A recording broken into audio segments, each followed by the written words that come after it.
Volunteer వ్యవస్థకు Telugu Desam party వ్యతిరేకం కాదని రాజమహేంద్రవరం సిటీ నియోజకవర్గ టీడీపీ జనసేన బీజేపీ కూటమి ఉమ్మడి ఎమ్మెల్యే అభ్యర్థి ఆదిరెడ్డి శ్రీనివాస్ స్పష్టం చేశారు. ఈ మేరకు స్థానిక తిలక్ రోడ్లో ఉన్న పార్టీ కార్యాలయంలో జరిగిన సమావేశంలో ఆయన మాట్లాడారు.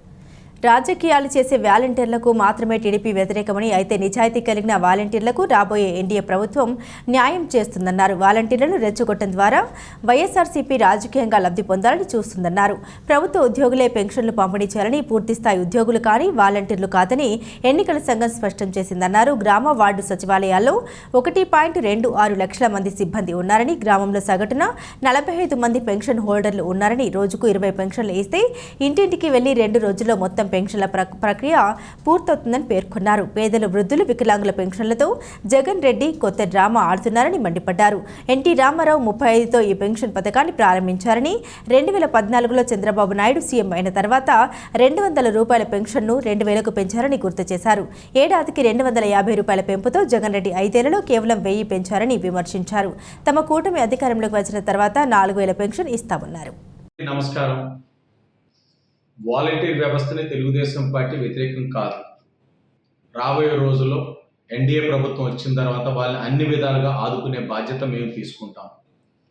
వాలంటీర్ని రెచ్చగొట్టడం ద్వారా వైఎస్ఆర్సీపీ పార్టీ వాళ్ళు రాజకీయంగా లబ్ధి పొందడానికి అన్ని విధాలుగా ప్రయత్నం చేస్తూ ఉన్నారు. ఈరోజు ప్రభుత్వం ఉద్యోగులే పెన్షన్లు పంపిణీ చేయాలని, పూర్తి స్థాయి ఉద్యోగులు కానీ వాలంటీర్ల ద్వారా వద్దు అని ఎన్నికల సంఘం చాలా స్పష్టంగా చెప్పడం జరిగింది.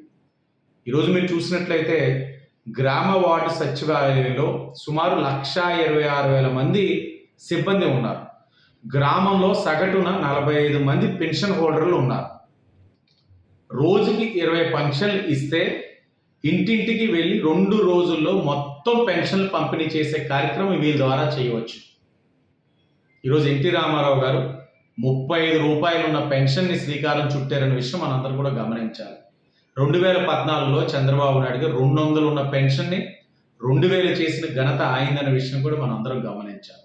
ఈ 5 సంవత్సరాల్లో 3000 పెన్షన్ ఇస్తానని హామీ ఇచ్చి ఓట్లు వేయించుకొని ప్రతి సంవత్సరం 250 రూపాయలు పెంచుకుంటూ వెళ్ళి 3000 చేసిన ఘనత వైఎస్ఆర్ కాంగ్రెస్ పార్టీ, మోసం చేసిన ఘనత కూడా వైఎస్ఆర్ కాంగ్రెస్ పార్టీ. ఈరోజు స్పష్టంగా పెన్షన్ హోల్డర్స్ అందరికీ కూడా హామీ ఇస్తా ఉన్నాం. రాబోయే రోజుల్లో ఎన్డీఏ ప్రభుత్వం అధికారంలోకి వచ్చిన తర్వాత తప్పకుండా 4000 రూపాయల పెన్షన్ ఇచ్చే బాధ్యత మాది.